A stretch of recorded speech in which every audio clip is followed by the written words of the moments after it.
¿Qué necesitas para jubilar? ¿A qué beneficios sociales puedes acceder? ¿Cómo avanzan los proyectos de reforma previsional? Esta y todas tus dudas en torno a la seguridad social las resolvemos. En Simple, la pizarra de Pizarro, con Eugenio Figueroa y Pedro Pizarro. Una presentación de AFP Plan Vital. Jugamos para el mismo lado. ¿Qué tal? ¿Cómo están? Bienvenidos. Otro capítulo de En Simple, la pizarra de Pizarro, como siempre en Agricultura 92.1 a lo largo de todo el país, también con estreno día lunes, 21 horas en nuestro canal de YouTube Agricultura TV. Hoy un programa muy especial, muy particular, porque vamos a desglosar junto a Pedro Pizarro la propuesta que fue entregada el día miércoles en cadena nacional por el presidente de la República, Gabriel Boric, respecto del proyecto de reforma previsional. Sé que han existido muchos comentarios en los últimos días, hay muchas preguntas de la gente que por supuesto queremos de alguna manera responder y hacernos cargo, pero antes por supuesto saludo al dueño de la pizarra, el señor Pedro Pizarro Cañas. ¿Cómo estás, Pedro? Hola, Eugenio, ¿cómo estás? Buenos días. Sí, tenemos hartas noticias para comentar, así que muchas gracias por estarnos acompañando hoy. Vamos a tratar de ir explicando varios de los aspectos de los anuncios de esto por el presidente Gabriel Boric el día miércoles. No tenemos aún el texto del proyecto de ley, pero sí tenemos los anuncios. O sea, veníamos desde agosto que nos venían diciendo que se iba a anunciar la reforma, ahora llegó en noviembre. Lo bueno es que ya empezamos la discusión a nivel del Congreso, que es donde se tiene que hacer la discusión, donde tienen que buscarse los puntos de acuerdo. Ya tenemos vamos a tener en los próximos días un texto para ir viendo el detalle, qué letra chica vendrá, ojalá no venga letra chica entre medio, pero hay que leerla. Y el proyecto parte bien intencionado. O sea, uno ve el discurso del presidente Gabriel Boric el día miércoles y lo que se busca con la reforma previsional es aumentar las pensiones. Hasta ahí no vamos a tener ninguna discrepancia. Nadie se va a oponer a eso. Nadie va a discrepar ahí. Ahora tenemos que ir viendo una serie de otros detalles y otros aspectos de lo que se está proponiendo ahí para ver si es que es lo más adecuado o no y cómo se podría eventualmente mejorar durante la etapa legislativa. Bueno, la gente nos puede ir escribiendo en el chat, digamos, para quienes están siguiendo el programa y de alguna manera vamos a ir respondiendo, insisto, las preguntas, las dudas que puedan existir respecto de la propuesta que entregó el presidente el día miércoles. Ahora, yo quiero partir, Pedro, preguntándote algo que me parece muy singularmente importante, considerando el momento político del país. Uno se pregunta, bueno, tú lo comentaste recién, esto se viene anunciando hace rato. Se anunció cuando asume el gobierno, después se dijo que era en junio, después se pateó para julio, y después dijo, no, después del plebiscito, se dijo en octubre y finalmente ahora es en noviembre.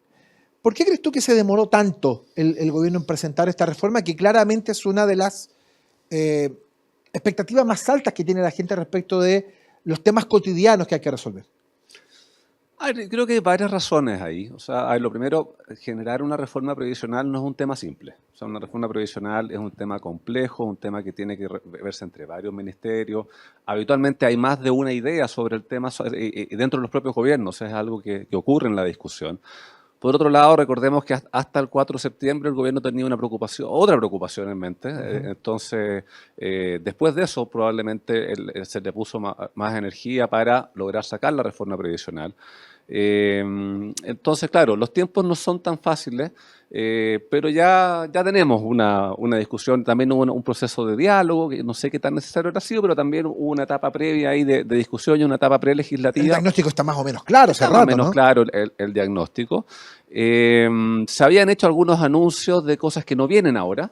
Por ejemplo, todo lo que es PGU no viene, aunque se menciona en el discurso el día miércoles, pero eso... No le cambiaron ni el nombre. No le cambiaron ni el nombre y se señala de que se va a hacer, pero a la espera de que termine la tramitación de la reforma tributaria, que yo creo que le quedan varios meses todavía de discusión, por consiguiente se hace un anuncio, pero condicionado a algo respecto del tema PGU. Respecto de lo otro, claro, respecto de lo otro es el proyecto que ingresa en este momento. Ahora, ¿tú sientes que hay una renuncia ideológica por parte del gobierno? Porque esa es otra de las cosas de las cuales se ha conversado mucho en los últimos días, que tiene que ver con esta idea inicial de la coalición gobernante en el sentido de mirar con recelo la presencia de privados en la administración de los fondos, en el trabajo logístico tal vez, ¿no? Ha sido una de las críticas más claras y presentes durante todo este último proceso. Sin embargo, da la impresión que el gobierno de alguna manera como que se hace cargo también del momento político y electoral, y más que electoral, el momento político en general, entendiendo que tiene además un Congreso en el cual no tiene mayoría. Por lo tanto, tiene que necesariamente entrar a transar. ¿O crees que todavía existen en esta presentación que hizo el gobierno algunos arrestos de corte más bien ideológico, dogmático, sobre su visión sobre el sistema de pensiones? No, a ver, obviamente que hay harto de ideología también metida en el proyecto. O sea, sí, efectivamente, no se va a un sistema extremo como podría haber sido. Todas las cotizaciones se van a un sistema público estatal único. No, hay una separación que se hace en ese tema. Obviamente que creo de que... O el temor del manotazo, del que se habló mucho. También. Ahora, yo creo que efectivamente en lo que viene en la discusión legislativa, en un Congreso en el cual el gobierno no tiene mayoría, muy probablemente este texto no va a salir tal cual como está ingresando ahora. Creo que es un primer pie para una discusión que no va a ser corta. O sea, aquí se van a tener que escuchar varias opiniones y hay varios aspectos y varios puntos que los cuales se tiene que revisar la conveniencia o no de avanzar en ello. Obviamente que el gobierno al hacer su anuncio trata de destacar algunos puntos, pero obviamente que los puntos que trata de destacar son efectivos, pero en algunos aspectos. Y vayamos entrando un poquitito en materia de lo que se fue anunciando. Claro, mira, de hecho, Bernardo Pascual nos pregunta por acá, de todo lo que fue presentado, Pedro, ¿qué es lo que usted rescataría como positivo de esto? Hay aspectos positivos. El primer punto positivo y que han coincidido los últimos proyectos de reforma previsional es que hay que cotizar más. Y eso es algo que lo sabemos y aquí se mantiene un incremento gradual de cotización y se incorpora al empleador como un cotizante más. El tercer piso. Un tercer ente que aporta para la pensión. Eso es un aspecto positivo. Hay un aspecto positivo que se replica respecto del proyecto que presentó el presidente Sebastián Piñera, que es el seguro para las lagunas previsionales. Las lagunas previsionales es una de las causas que tenemos por las cuales hay bajas pensiones. También el tema de reconocer las labores de cuidado para efectos previsionales, también creo que es un avance importante. Hay que ver el tema del financiamiento de ese tema, pero como concepto me parece una buena idea. El tema de sustituir los multifondos por estos fondos generacionales, habrá que ver cómo se hace la transición de eso, pero a priori no parece una mala idea, sobre todo por la dificultad de toma de decisiones que pueden tener los cotizantes respecto de en qué fondo estar. El tema de pasar a una cotización por saldo y no por aporte va a depender mucho también de la transición y del cómo se haga para evitar tener doble pago de cotizaciones, pero a priori tampoco parece una mala idea. Pero hay otros aspectos en los cuales obviamente va a haber una discusión mayor. O sea, cuando se habla de, primero, esta distinción entre que la cotización es de cargo del trabajador o del empleador, a ver si al final del día va a terminar en mayor o menor parte traspasado a salario o traspasado a mayor contratación de personas. Entonces, bueno, de hecho, mira, Josefina Fernández preguntaba eso, que dice, tengo dudas respecto del tema del 6%. No tengo claro si eso finalmente lo voy a pagar yo en mi salario o si va a ser finalmente el empleador. A ver, la ley, el proyecto que está enviando el gobierno señala que es de cargo del empleador. Pero, ¿qué va a terminar ocurriendo a la larga? Parte, al menos relevante, de este 6%, en las nuevas contrataciones o los aumentos de sueldo, se van a terminar traspasando a esta remuneración. O sea, no va a ser absorbido totalmente por los empleadores. Eso en economía no existe por un tema de elasticidad y va a depender también del poder de negociación que tenga un trabajador u otro. ¿En qué caso va a quedar 100% a cargo del empleador? En aquellas personas que tienen el sueldo mínimo. ¿Por qué? Porque obviamente que ahí no se puede hacer un ajuste al respecto. En los demás, en todas las etapas futuras de negociación de aumentos de sueldo o de nuevos contratos de trabajo, este es un factor que como costo empresa, la empresa ya lo conoce, se va a incidir en el sueldo bruto que se va a recibir. Y por eso también es importante destacar, este 6% es fruto de la relación laboral, es fruto de que a usted lo tienen contratado, no es que el empleador lo pague por gracia. Bueno, de hecho, probablemente el temor de Josefina tiene que ver un poco con eso, de algo que se ha conversado desde que se presentó la reforma, precisamente respecto de desde dónde sale ese 6%, porque teóricamente, como dice Pedro, sale de lo paga el empleador, teóricamente, pero esta martingala, ¿no?, que eventualmente se puede dar, que se le traspase al trabajador ese incremento, claro, puede ser algún problema. De hecho, insisto, sigue preguntando mucha gente. Acá Fernando Pérez pregunta si acaso este traspaso del 6% al trabajador se puede frenar, si hay alguna manera de frenarlo. Mira, hay que ver el detalle del articulado, pero por lo que he escuchado hasta ahora, este 6% no sería aplicable, por ejemplo, a los trabajadores independientes. Entonces aquí tenemos probablemente un incentivo a ser trabajador independiente y no dependiente, pasar a boleta de honorario, porque esa persona va a estar cotizando el 10,5 y no este 6% adicional. Ahora, eso hace de que tampoco ingrese a este sistema solidario que se va a financiar con este 6%, una cosa por otra, pero probablemente genere un incentivo mayor para ser trabajador independiente y no trabajador dependiente porque va a tener una cotización más baja. Bueno, de hecho, Andrea Navarro pregunta a partir de lo que estamos conversando si acaso la reforma previsional y el aumento del 6% podrá conspirar contra la formalización laboral. A ver, obviamente de que el aumento de cotización y pagar solidaridad en base a cotizaciones, primero, es un impuesto al trabajo y segundo, sí puede atentar contra la formalidad laboral. Y lo que se ha buscado este último tiempo es incrementar la formalidad laboral. O sea, si podamos tener mayor formalidad laboral, vamos a tener mayor cantidad de cotizaciones y creo que en ese aspecto destinar parte de las cotizaciones a un fondo solidario sí puede atentar contra la formalidad laboral. Ya, metámonos de profundis a la reforma, vamos viendo cuáles son los aspectos importantes. Una primera pregunta para comenzar a meternos en esto. ¿Cuánto de las reformas impulsadas por Bachelet, cuánto de las reformas impulsadas por Sebastián Piñera están en esta reforma? Mira, hay varios aspectos que estaban en las reformas anteriores y que acá están de nuevo. El aumento de cotización, sí. Otra cosa es el destino, hacia dónde van, pero hay un aumento de cotización. Que esa fue la vieja pelea que impidió que avanzara, que se quedó frenada en el Senado. Un financiamiento tripartito está. O sea, en los tres proyectos hay financiamiento del trabajador, del empleador y del Estado. El tema para las lagunas previsionales está. Y por lo otro puede estar acá, y algunos incentivos o mejoras para lo que son las pensiones de mujeres, para haciéndose cargo del tema de la brecha, está. Perfecto. O sea, en líneas generales, entonces, no difiere mucho de los otros proyectos. Estoy pensando en sacar en el avance eventual en el Congreso. Difieren algunos aspectos. ¿Cuál es la parte medular del proyecto? La parte medular del proyecto es este incremento en la cotización con cargo al empleador en forma gradual, estos 6 puntos. Pero respecto a esos 6 puntos, van a un ente público único que los va a administrar.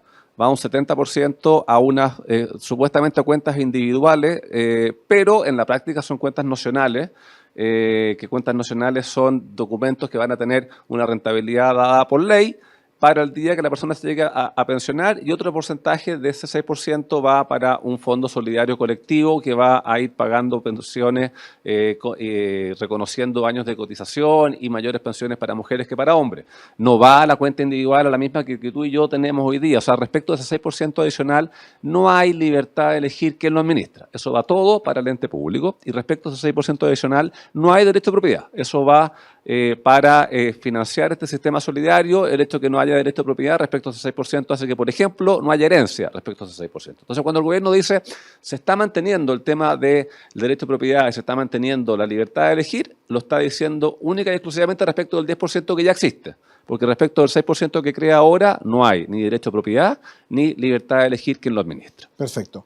Uno entiende que el 6% lanzado arriba de la mesa al Fondo Solidario es también una pasada de tejo. Uno entiende que seguramente vamos a quedarnos en el mismo debate en el que se quedó precisamente en el Senado la reforma del presidente Piñera, que en el fondo es si son 3 para acá, 3 para allá, 4, 2, esa pelea, digamos. Sí, bueno, obviamente que ha sido el punto de discusión y que ha trabado las discusiones previsionales anteriores. Uno habría esperado que de esa experiencia se hubiese aprendido al momento de presentar la reforma actual, y claramente va a ser el punto que más se va a discutir. Ahora, esa discusión hoy tiene un elemento nuevo, que no estaba presente cuando se discutían las reformas previsionales de la presidenta Bachelet y del presidente Piñera, que es la existencia de la PGU. Con la existencia de la PGU, tú ya tienes solidaridad y tienes una solidaridad pagada por el Estado que te da un piso para todos los pensionados. Te da una base para todos ellos que se financia con recursos estatales, con los impuestos que paga usted, que pago yo, que paga todos que nos están acompañando hasta ahora. Y eso hace también cuestionarse la necesidad de hacer solidaridad con cotizaciones que vienen del mundo del trabajo.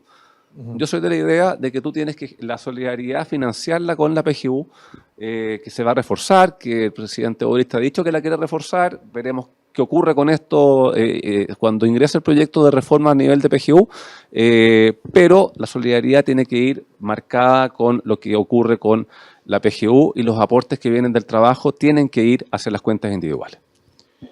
Perdón, tenemos que ir a pausa, ¿verdad? Cuéntame, ¿qué hago con la mención de Plan Vital? ¿La tenemos acá? ¿Dónde la tenemos? Me la pasan, me la ven, no tengo problema. Estas son las cosas de los programas en vivo. ¿Ah? Usted seguramente no lo va a ver. No, sí lo va a ver. Pasa nomás tranquilo. Si estamos gracias, eres muy gentil. Nos traen acá las menciones, me encanta, aquí está. Muchas gracias, ¿ah? Ven. Insisto, estas son las cosas de los programas en vivo. Mira, a propósito de lo que comentaste recién, tengo una pregunta de Francisco Romero que la vamos a leer en el siguiente bloque, que más que una pregunta es una observación respecto de este tema que estabas hablando tú sobre el tema del trabajo, de la relación laboral y de dónde viene este tema del 6% y cómo hacer solidaridad. Lo vemos en un instante. Antes déjame contarte que si tienes un plan, cámbiate a AFP Plan Vital, canales digitales 24/7 y productos de ahorro voluntario, APB y cuenta 2, para que juntos sigamos haciendo crecer tus ahorros. Cámbiate hoy a AFP Plan Vital. Y como siempre, te invitamos a suscribirte a nuestro canal de YouTube Agricultura TV, donde podrás encontrar programas exclusivos. Ya lo sabes, pincha la campanita, déjanos tus comentarios e interactúa junto a nosotros. La pausa es breve, estamos en Simple, la pizarra de Pizarro con Pedro Pizarro, analizando la propuesta del presidente Boric para la reforma de las pensiones. Una pausa y ya estamos de vuelta. Hay algo en esta vuelta al fútbol que es irreemplazable. El estar cerca. Cerca para volver a sentir la pasión, el nerviosismo, la alegría. Y cerca para volver a celebrar todos esos pequeños y grandes triunfos. Por eso en AFP Plan Vital queremos ser parte de tus triunfos, con la asesoría que necesitas para que llegues a tu meta. Tenemos 40 años de experiencia administrando fondos, tus ahorros, experiencia 100% digital y cuenta 2 y APP con la menor comisión del mercado. AFP Plan Vital, jugamos para el mismo lado. Estamos de vuelta, amigas y amigos, en Simple, la pizarra de Pizarro, en Agricultura, como siempre, los días domingos a esta hora de la mañana, 92.1 en el país. No se les olvide que tenemos estreno a través de nuestro streaming en Agricultura TV este día lunes a las 21 horas. Tenía un comentario yo de Francisco Romero respecto a lo que habías comentado en el bloque anterior, Pedro, sobre el tema de la PGU. Y dice, hace algunos días David Bravo señaló en una entrevista que le parecía que la solidaridad y que el aumento de las pensiones debía darse por el lado de la PGU y no desde el dinero que puedan poner los trabajadores. Es una opinión que no sé si concuerdas con David Bravo, lo mencionaste recién, respecto de que a lo mejor la solidaridad hay que seguir haciéndola a través de la PGU. O sea, a ver, yo soy de los convencidos de que efectivamente la solidaridad, sobre todo en un país como Chile, con un 30% de informalidad, debiera hacerse a través de lo que son impuestos generales. O sea, la solidaridad tenemos que pagarlas todos y no solamente aquellos que tienen un contrato formal. No hay por qué recargar y desincentivar tener un contrato formal. Entonces, lo que plantea David Bravo en su entrevista que hace algunos días atrás es una discusión que creo que le falta a un desarrollo y probablemente en el Congreso la vaya a tener. Vamos a estar discutiendo aumentos de cotizaciones con PGU vigente, que no lo habíamos tenido en la época en que se discutieron los anteriores proyectos de reforma previsional.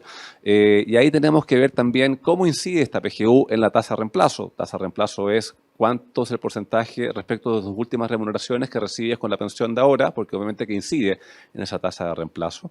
Y cómo se construye la pensión entre PGU, entre el fondo de cotización obligatoria y las cotizaciones voluntarias para ver a cuál es el monto final que vas llegando. O sea, sí, es uno de los elementos que se va a tener que considerar en el debate que viene ahora. Bueno, estábamos conversando respecto a la reforma. Uno de los aspectos que de alguna manera habíamos venido anticipando con los especialistas que han venido al programa, dice relación con el término del retiro programado. Bueno, el presidente habla de terminar con las AFP en un plazo de 2 años, lo dijo claramente, y su intención es que aparezcan en el mercado, en la administración de los fondos, entes públicos y entes privados. Eso es una cosa. Pero el tema de la pensión misma, el tema de quien paga esto, a la larga la reforma busca que lo paguen finalmente, que se pague a través de renta vitalicia. Eso también le quita libertad también al cotizante, ¿no? Así es, o sea, la reforma plantea de que se acaba el retiro programado. Recordemos que hoy en día la gran mayoría de las personas que se están pensionando lo hacen con un esquema de retiro programado. Hagamos un breve resumen de qué es lo que es la renta vitalicia y qué es lo que es el retiro programado. La renta vitalicia es un contrato aleatorio en virtud del cual una persona todo lo que logró ahorrar se lo pasa a una compañía de seguro. Claro. Deja de ser dueño de esa plata y la compañía de seguro a cambio le dice ya, yo te voy a pagar de por vida tanta plata en UEF hasta el día que tú te mueras.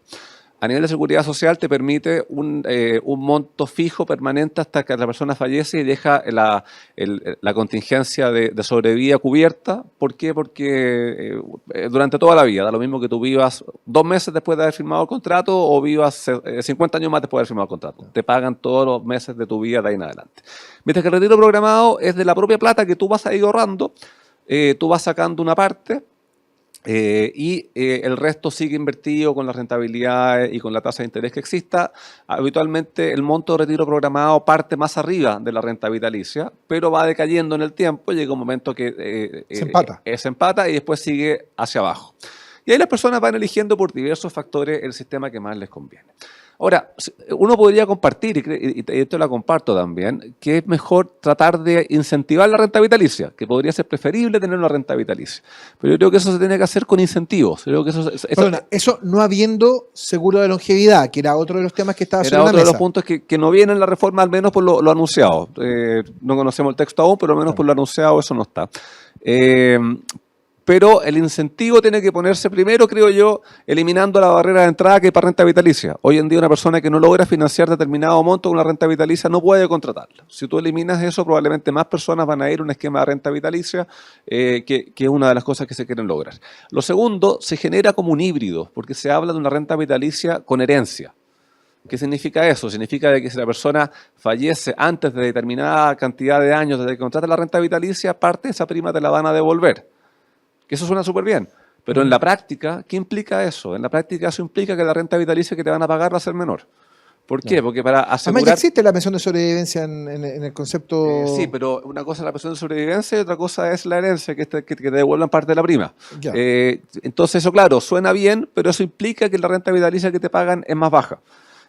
A mí por lo general no me gusta eliminar un sistema, sobre todo cuando este es ocupado por la gran mayoría de las personas, sí generar incentivos para que se opte por uno o por otro, pero no veo mayor razón de hacer de que todas las pensiones sean pagadas por las compañías de seguro el día de mañana, que son las que pagan las rentas vitalicias. Insisto, ese es un detalle importante que a la gente le preocupa mucho. Acá el amigo Ray Patterson pregunta y menciona por acá respecto de la heredabilidad. Si va a existir heredabilidad en el proceso que está planteando el gobierno. Eso considerando una cosa, ¿no? Que si el gobierno le hizo caso a las encuestas que han estado saliendo, mayoritariamente hay dos tendencias muy claras. Uno, la gente quiere que su dinero vaya directamente a su cuenta personal y también está esperando que los dineros sean heredables. Bueno, lo comentábamos en el primer bloque. Sigue existiendo herencia, sigue existiendo derecho de propiedad, sigue existiendo libertad de elegir quién administra, solo respecto del 10% que ya existe. Respecto a este 6% adicional que se crea con la reforma previsional que nos están presentando, no existe ninguno de esos aspectos. No hay herencia, no hay derecho de propiedad y no hay libertad de elegir quién los administra. Entonces ahí es importante hacer la distinción de un monto y el otro y que estas cosas estén presentes o no en el 10% y no en el 6%. Quiero ir a otro tema que estaba mencionando tú, Eugenio, recién respecto al tema de separación de industria y concentrar todo en este ente estatal que va a recaudar, que va a cobrar. O sea, que en el fondo que las administradoras administren, sean una especie como de mesa de inversiones y que todo lo que tenga que ver con el aspecto logístico pase directamente a un ente público.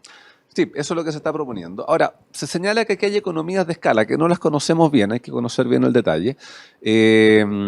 Pero esto tiene un costo, que no lo conocemos aún. Tiene un costo súper lógico. Esto se le está pasando al Instituto de Previsión Social, que hoy en día ya tiene un presupuesto importante, pero que se tiene que incrementar para poder hacer esto. Hay que ver cuánto es el monto de este incremento y eso habrá que verlo en el informe financiero que debe acompañar el ingreso de la propuesta, porque obviamente de que ese incremento presupuestario para que el IPS pueda cumplir todas estas funciones pasa a ser un subsidio para sacar todas estas funciones de las administradoras actuales y dejarlas en este ente público. Por otro lado, hay funciones que ya están centralizadas en la práctica, o sea, las personas que pagan cotizaciones previsionales, la gran mayoría sabe que la pagan en una sola entidad que es privada y esa entidad luego la distribuye, o sea, eso ya existe hoy.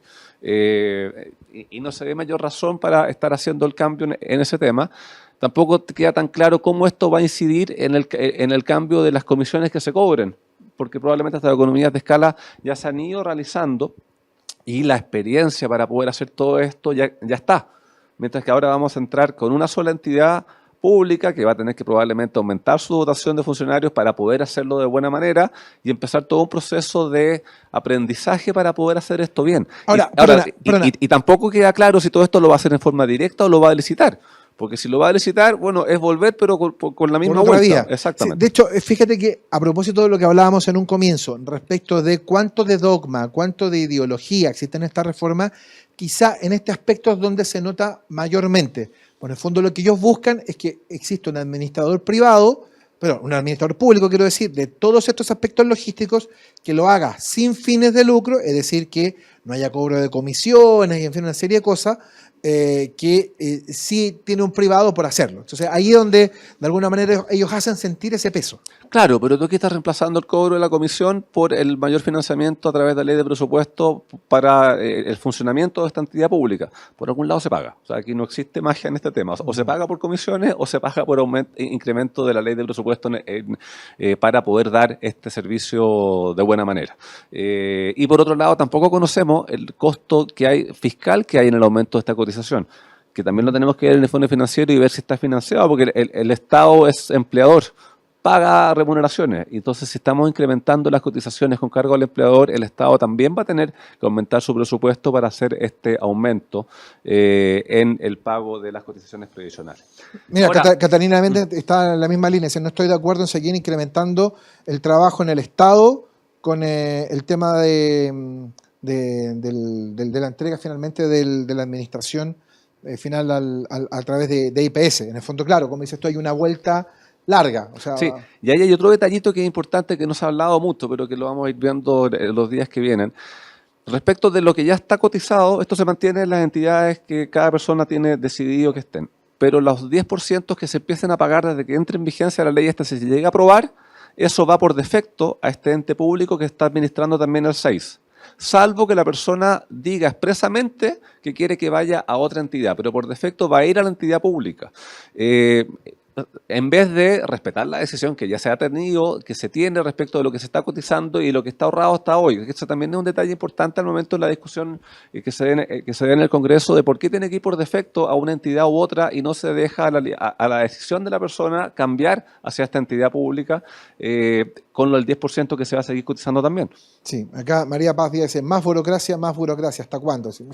Bueno, la gente opina y entrega su parecer respecto de la reforma. Sigamos avanzando en quizás los puntos más relevantes, más importantes que tiene esta propuesta, que por lo menos el anuncio que hizo el presidente el día miércoles, que hemos hablado de la heredabilidad, de la propiedad de los fondos, del incremento de la cotización, que son aspectos que están importantes, de qué va a pasar con la industria en línea general.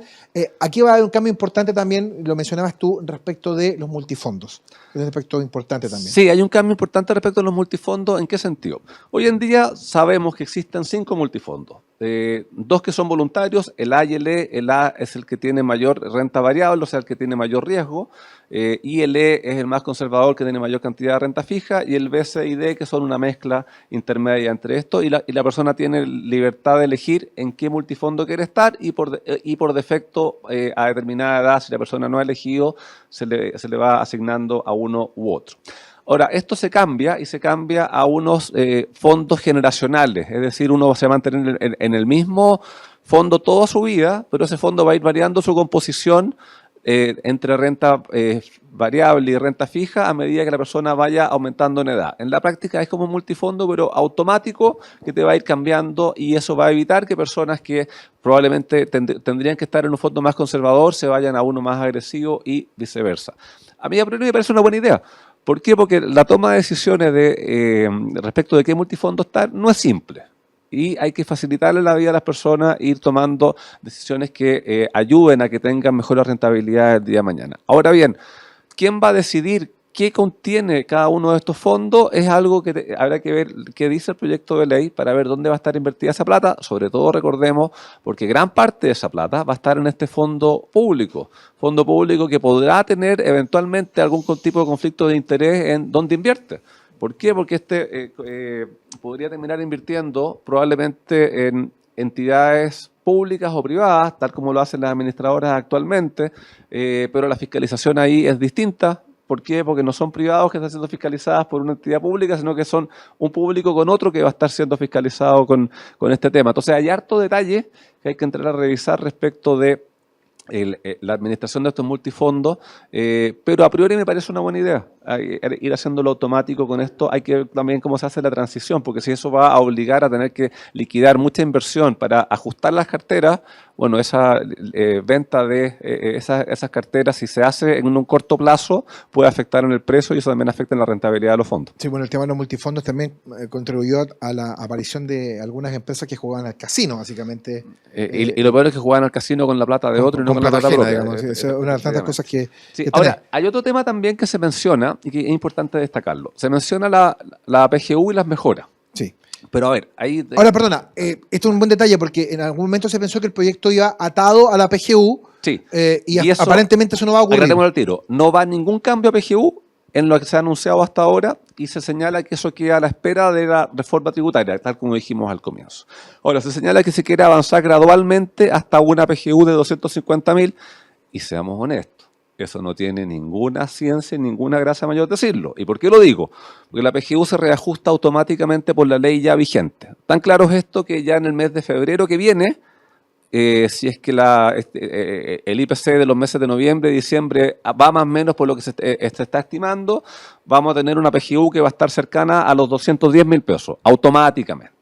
Y si a eso le sumamos la inflación que haya el año 2023 y el año 2024, vamos a llegar al 2025 en una PGU más o menos semejante a los 250.000 pesos sin tener que hacer ningún cambio de ley, solamente aplicando la ley actual por reajuste. Depende de la inflación que haya, pero supongamos que se replica la inflación de este año, los años que vienen, ya llegamos a 250 sin tener que hacer ningún cambio. O sea, eso no tiene mayor anuncio que hacerse porque eso va a ocurrir.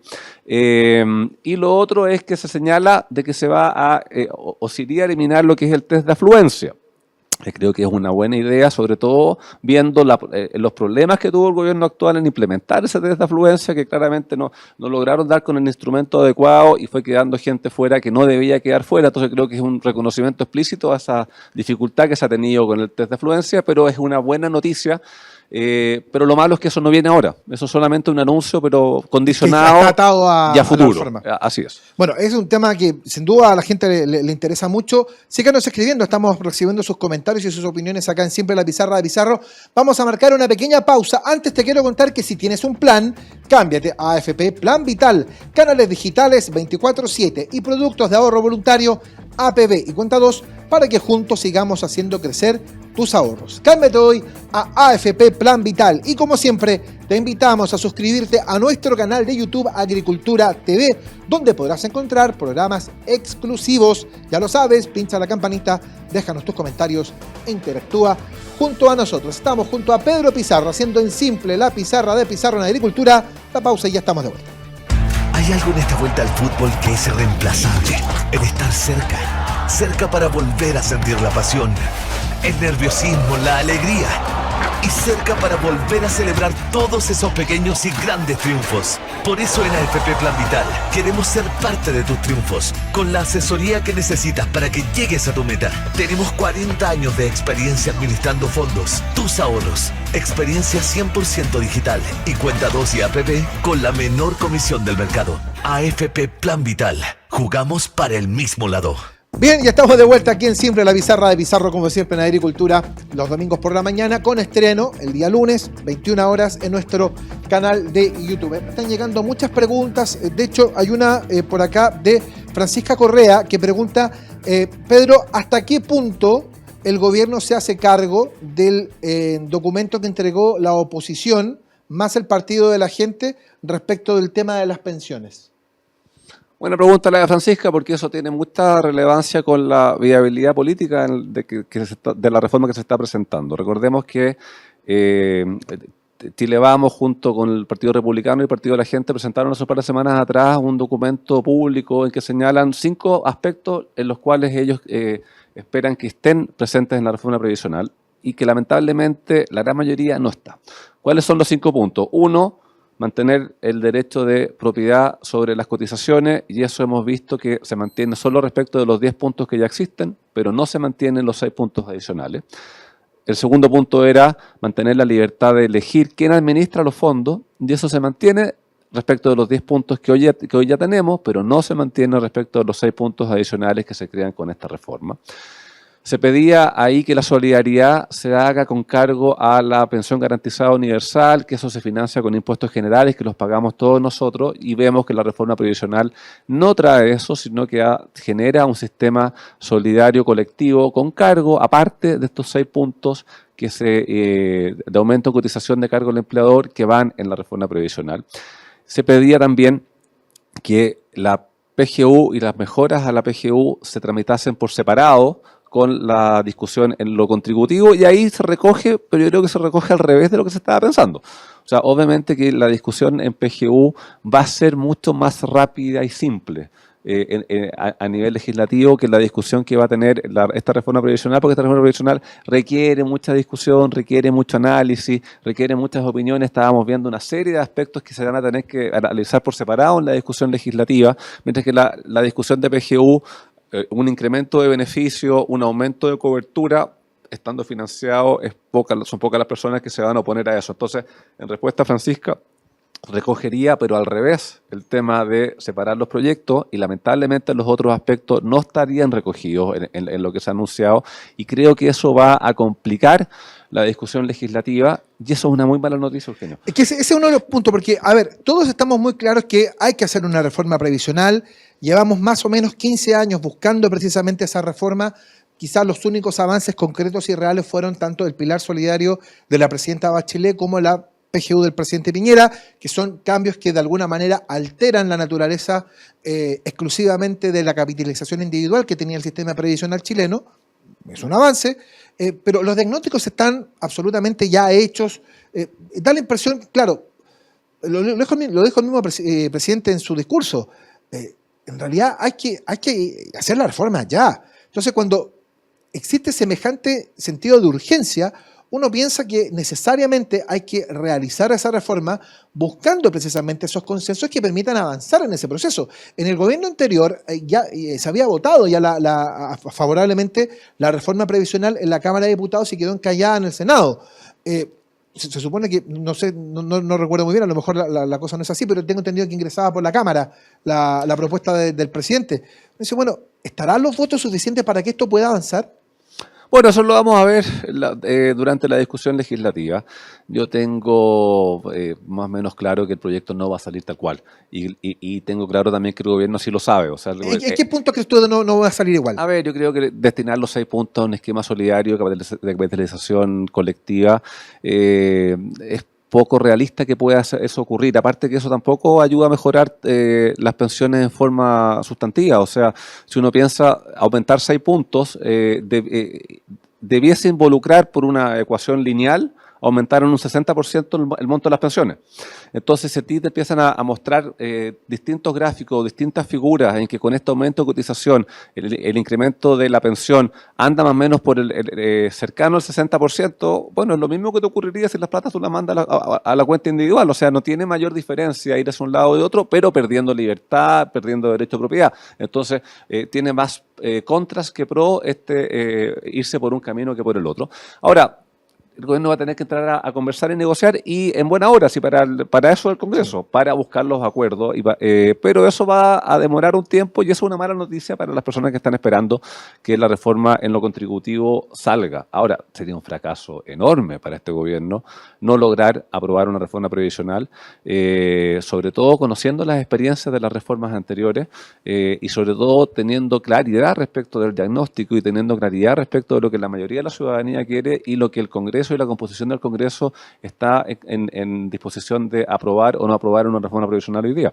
Ese es un gran tema, ¿no? Respecto de hasta qué punto el gobierno también va a ceder en el afán de poder conseguir precisamente los votos que le permitan aprobar las reformas. Eso es una cosa que es inevitable. Es algo que también le pasó al presidente Piñera en la Cámara de Diputados, que hubo que ceder en muchos aspectos para que la reforma finalmente lograra ver la luz, por lo menos en la Cámara Baja. En el Senado la reforma iba bien encaminada, pero termina encallando en la distribución del 6%, que uno teme que nuevamente pueda convertirse quizás en el gran nudo gordiano de la situación.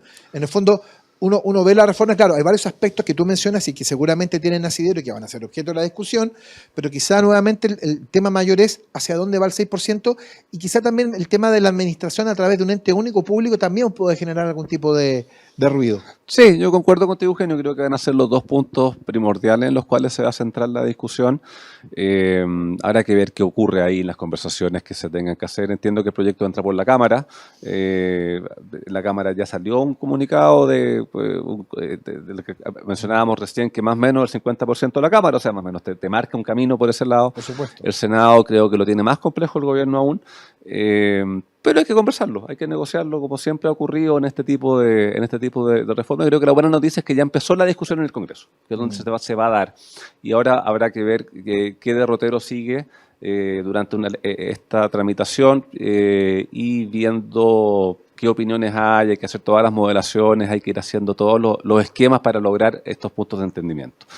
Sí. A ver, déjame seguir recibiendo preguntas de la gente a través de nuestras redes. Yo, en verdad, les agradezco enormemente porque nos siguen cayendo preguntas.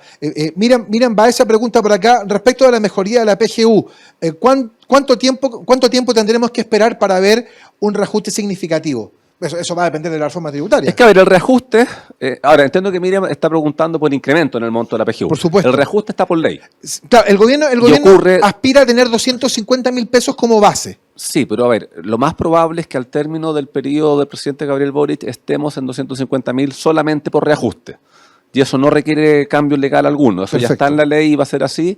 Y el reajuste se aplica durante los meses de febrero en forma automática. Tal como decíamos recién, lo más probable es que en este mes de febrero la PGU esté en un rango entre 205 y 210.000 pesos solo por inflación. Y eso va a seguir ocurriendo así en los años venideros. Otra cosa es el incremento PGU. Y el incremento PGU, tal como lo señaló el presidente Gabriel Boric en su cadena nacional el día miércoles, está ligado a la discusión de la reforma tributaria. Entonces, falta todavía para que se pueda en forma seria decir que va a haber un incremento en la PGU, porque tiene que terminarse de discutir esta reforma tributaria, que también tiene varios puntos de discordia en la discusión y que probablemente también tenga cierta gradualidad en su implementación para el día de mañana, pero están atados porque involucran recursos fiscales para poder financiar este incremento permanente. Mira, Camila Telles pregunta por acá, ¿la reforma no se hace cargo del tema de las tablas de mortalidad? ¿Podrá contribuir a mejorar las pensiones si se establece un corte a una edad menor y eventualmente se establezca un seguro para la vejez? Que a ver, es que la pregunta que hace Camila está resuelta en el proyecto, pero en forma indirecta. ¿Por qué? Por el tema de la renta vitalicia. Porque elimina el retiro programado. El retiro programado es el que afecta las tasas de mortalidad, mientras que en la renta vitalicia a ti te pagan un monto de por vida que no decrece. O en la renta vitalicia a ti te calcula en base a tu expectativa de vida al momento de contratar el seguro, pero luego no va cambiando como va ocurriendo con las tablas de mortalidad a medida que uno va avanzando en edad. Entonces, por esa vía se hace cargo del tema de las tablas de mortalidad, lo que eventualmente habrían otros puntos de avance que se podrían buscar ahí, que podría ser, por ejemplo, tener una tabla unisex y no aplicar una expectativa de vida distinta para hombres y para mujeres al momento de calcular la renta vitalicia. Creo que eso podría ser un avance importante, sobre todo para las pensiones de las mujeres, pero respecto de lo otro, al momento que tú eliminas el retiro programado, deja de ser tema. Sí, Sandra Bascuñán pregunta acá, ¿la reforma en qué medida se hace cargo del problema que significa para nosotras las mujeres el tener que muchas oportunidades dejar de trabajar para cuidar a los hijos y a los padres? A ver, se anunció, pero no conocemos el detalle aún de que viene una contribución previsional respecto a las personas que se dedican a labores de cuidado. Entiendo que las mamás debiesen estar ahí incorporadas, pero esperemos conocer el detalle del texto para ver si es que es eso lo que viene o no. Si es eso, bienvenido es, porque en un país en el cual nos falta mucho avanzar en tema de corresponsabilidad, reconocer esa labor y darle un beneficio, darle una retribución a nivel previsional, me parece de toda justicia. Sí, acá Cristian Carvajal pregunta, el presidente puso sobre la mesa muchos ejemplos con aumentos impresionantes en las pensiones, considerando la aprobación del proyecto tal cual como está. ¿Son reales esas apreciaciones? A ver, hay dos cosas ahí. Lo primero es que en todos los ejemplos que he visto hasta ahora incorporan tanto la mejora en PGU como las mejoras del sistema nuevo. O sea, los ejemplos que pone el presidente parten con una PGU en 250. Todos los gráficos que he visto hasta ahora sí, parten también considerando una PGU 250 y el incremento que hay por este 6% adicional. Claro, porque lo que pregunta Cristian, claro, el presidente habló incluso en algunos casos de profesores, no sé, de un incremento de 140%, una cosa que... Sí, pero ahí hay que separar lo que es incremento por PGU de lo que es incremento por esta nueva cotización del 6%. Claro. Y ahí hay que tener claro que ese 6% debiese ser un 60% más de pensión por regla lineal si uno lo llevase a las cuentas individuales y sobre eso compararlo con el incremento que genera hoy en día con este sistema solidario que están proponiendo. Sí, Marcelo Morales pregunta por acá, ¿existe algún dato, Pedro, que indique que el envío del 6% a las cuentas individuales es más rentable que eventualmente vaya un fondo solidario?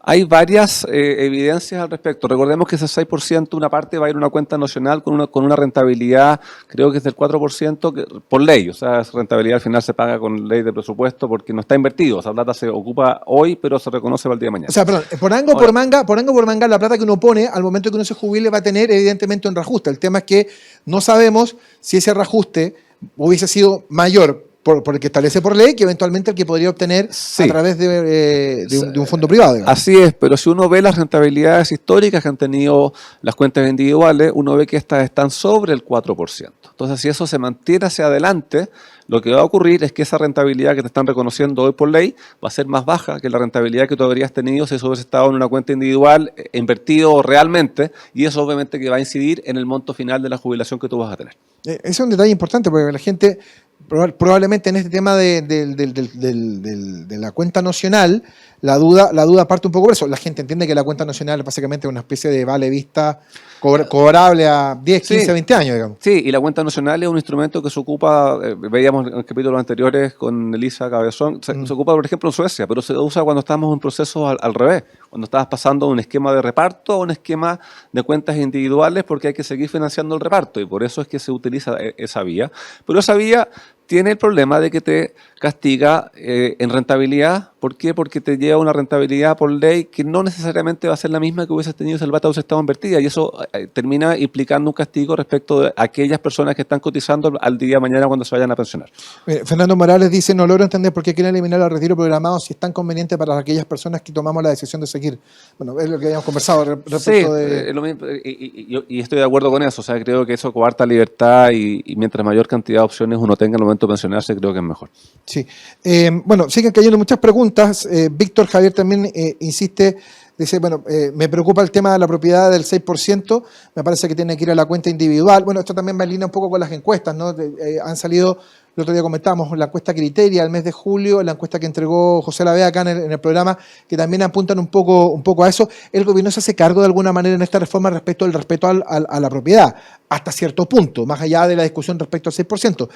Pero se hace eco, me parece, de esto que, bueno, más que evidente, que se consolida con el tema de los retiros. Mira, no sé si debería decirlo así, pero creo de que en el texto mismo no se hace tanto cargo de esto, pero sí lo hace a nivel del anuncio. ¿Por qué? Porque señala que se respeta, pero en la práctica lo respeta en lo que ya existe, no lo respeta en lo que viene hacia adelante, que es lo que se está creando en la propuesta del gobierno. Entonces, creo que sí, escuchó las encuestas, pero las escuchó para efecto de hacer el anuncio, pero lo aplica a una parte, y si tú vas a aplicar de verdad libertad, vas a aplicar de verdad derecho de propiedad, no hay razón para aplicarlo sobre un pedazo y no aplicarlo sobre el todo.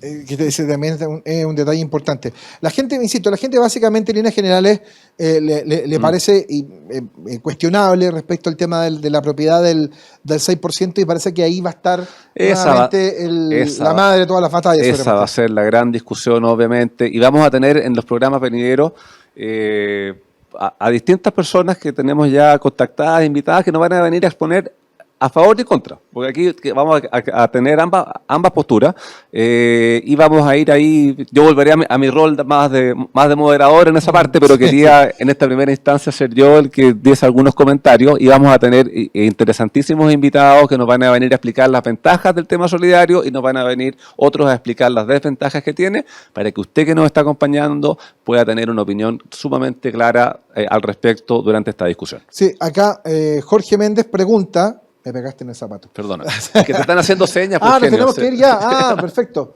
Ya, bueno, que acá Jorge preguntaba respecto, no logro entender si acaso el Estado va a tener la posibilidad de administrar el 10%. El 10%... Sí, claro, lo va a tener por defecto respecto a las futuras cotizaciones, salvo que la persona expresamente pida que eso sea administrado por alguna entidad privada. Claro, porque el 10% teóricamente se mantiene en la propiedad y teóricamente uno puede colocarlo en administradores privados, pero está ese tema. Bueno, ya hay que irse, mira, que se me echó a perder el audífono, entonces ahí estamos con el principal problema. Pero bueno, les agradezco mucho a todos ustedes el habernos acompañado, por todas sus preguntas, por las dudas que están sobre la mesa, que seguramente van a seguir y van a proseguir en el transcurso del debate parlamentario sobre la reforma de pensiones. Así que con Pedro queríamos abrir este espacio para las preguntas, para las dudas y para ir aclarando un poco el panorama sobre el cual se va a tejer esta reforma que probablemente ya la próxima semana va a ingresar al Congreso. Así es, así que muchas gracias por habernos acompañado y una breve licencia estuvo esta semana de cumpleaños mi hija Florencia, así que le mando un cariñoso saludo a la Flo. Y lo quiero decir por acá, que hay gente que se burla porque usted la semana pasada vino sin corbata y la U quedó eliminada de la Copa Chile. Pero por lo menos se sacó el descenso. Nos salvamos del descenso y esperemos que los dueños de Azul atinen y no nos hagan sufrir de nuevo el año que viene. No, me pasó una cosa terrible. Tengo a mi hijo diciendo, no, papá, me gusta la Católica. Así, para un hincha de la U eso es dramático. Ya, amigas y amigos, han sido muy amables. Gracias por estar con nosotros otro día domingo aquí en Simple la Pizarra de Pizarro. Otro día lunes si lo vieron por nuestro canal de YouTube. Nos reencontramos la próxima semana. Que les vaya muy bien. En Agricultura fue En Simple, la Pizarra de Pizarro, con Eugenio Figueroa y Pedro Pizarro. Una presentación de AFP Plan Vital. Jugamos para el mismo lado.